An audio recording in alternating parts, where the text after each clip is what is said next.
Há ainda algumas poucas que adotam uma postura interessante, aceitam o risco, passam a estudá-lo, acreditam que serão vítimas da doença, mas ainda assim mantêm uma postura positiva e trabalham para atenuar os problemas futuros. E então, qual seria a sua postura frente a esse desafio? A doença de Alzheimer é a causa mais comum de demência neurodegenerativa em pessoas de idade. Ocorre em todo o mundo e afeta todos os grupos étnicos. A incidência de Alzheimer está aumentando, em parte devido ao aumento da expectativa de vida. É uma doença progressiva que destrói a memória e outras funções cognitivas importantes por conta da degeneração das células cerebrais e as suas conexões. Até o momento não existe cura e a medicina convencional, vamos chamar assim, possui apenas estratégias de controle que podem melhorar os sintomas temporariamente. E que sintomas seriam? Na cognição, há um declínio mental generalizado, dificuldade em pensar e compreender, delírio, desorientação, esquecimento. Há uma incapacidade de fazer cálculos simples, de reconhecer coisas comuns e uma gradual perda da memória recente. Em termos comportamentais, há inquietação, irritabilidade, agitação, não raro, momentos até de agressividade. Pessoas com Alzheimer avançado repetem palavras sem sentido, acabam apáticas. Fisicamente, pode-se até confundir o Alzheimer com um outro distúrbio, o Parkinson, por conta das contrações involuntárias rítmicas, uma incapacidade de coordenar movimentos musculares. A fala é embaralhada, confusa. Também há incontinência urinária. Os especialistas da saúde que ajudam a tratar da doença são neurologistas, psiquiatras, geriatras, clínicos gerais. A doença se instala quando o processamento de certas proteínas do sistema nervoso central começa a dar errado. Como consequência, surgem fragmentos de proteínas tóxicas dentro dos neurônios e também nos espaços entre eles.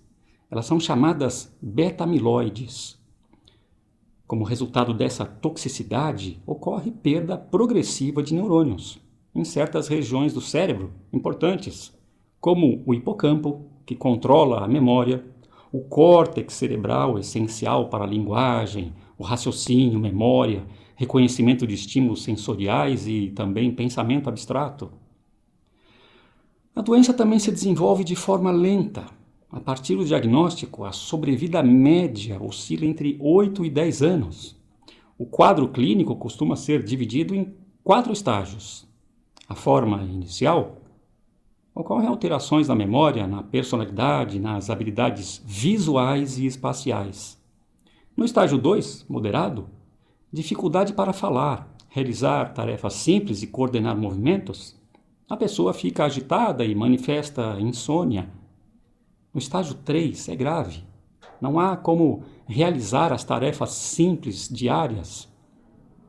Pode haver incontinência urinária e fecal, dificuldade para comer e uma deficiência motora progressiva.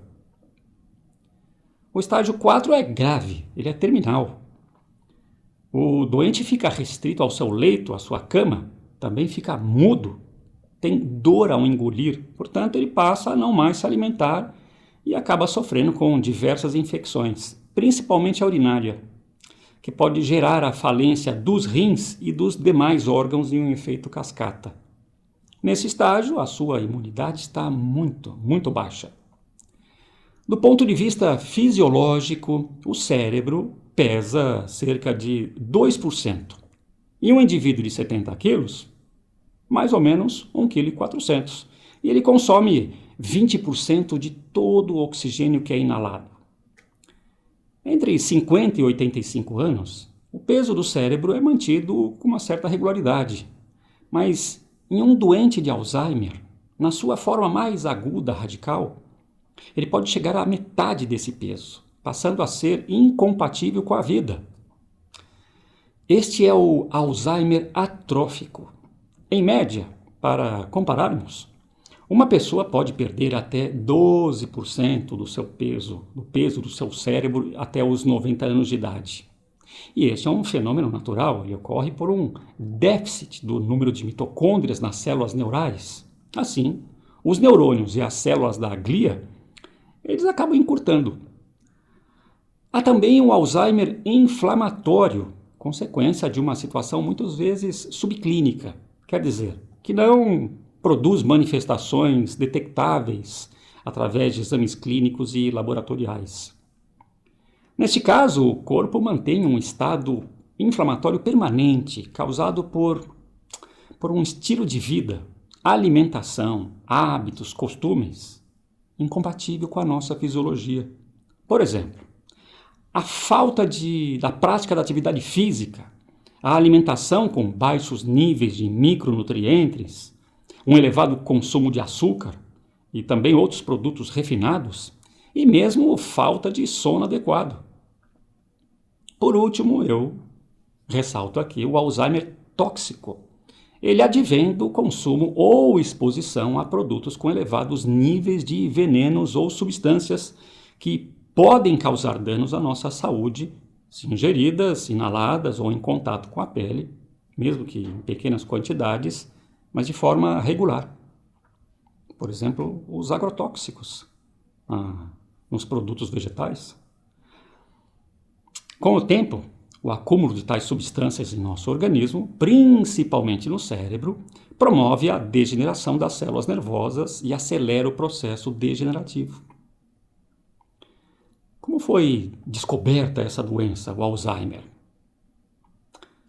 De fato, a demência é quase tão antiga quanto a própria humanidade. Algumas vezes é confundida com a própria senilidade, quer dizer, com a nossa degeneração e envelhecimento natural. Posso lhe pedir um favor? Se você gostou desse vídeo, considere se inscrever nesse canal, ativar o sino para receber as atualizações das próximas publicações e, claro, clique em curtir. Isto é muito importante para que esta plataforma considere este conteúdo relevante. Só dessa forma este canal poderá crescer, ou seja, com a sua ajuda, para os seus amigos, dos seus familiares. Todo esse meu trabalho é dedicado a você. Então, muito obrigado pelo seu interesse e até o próximo.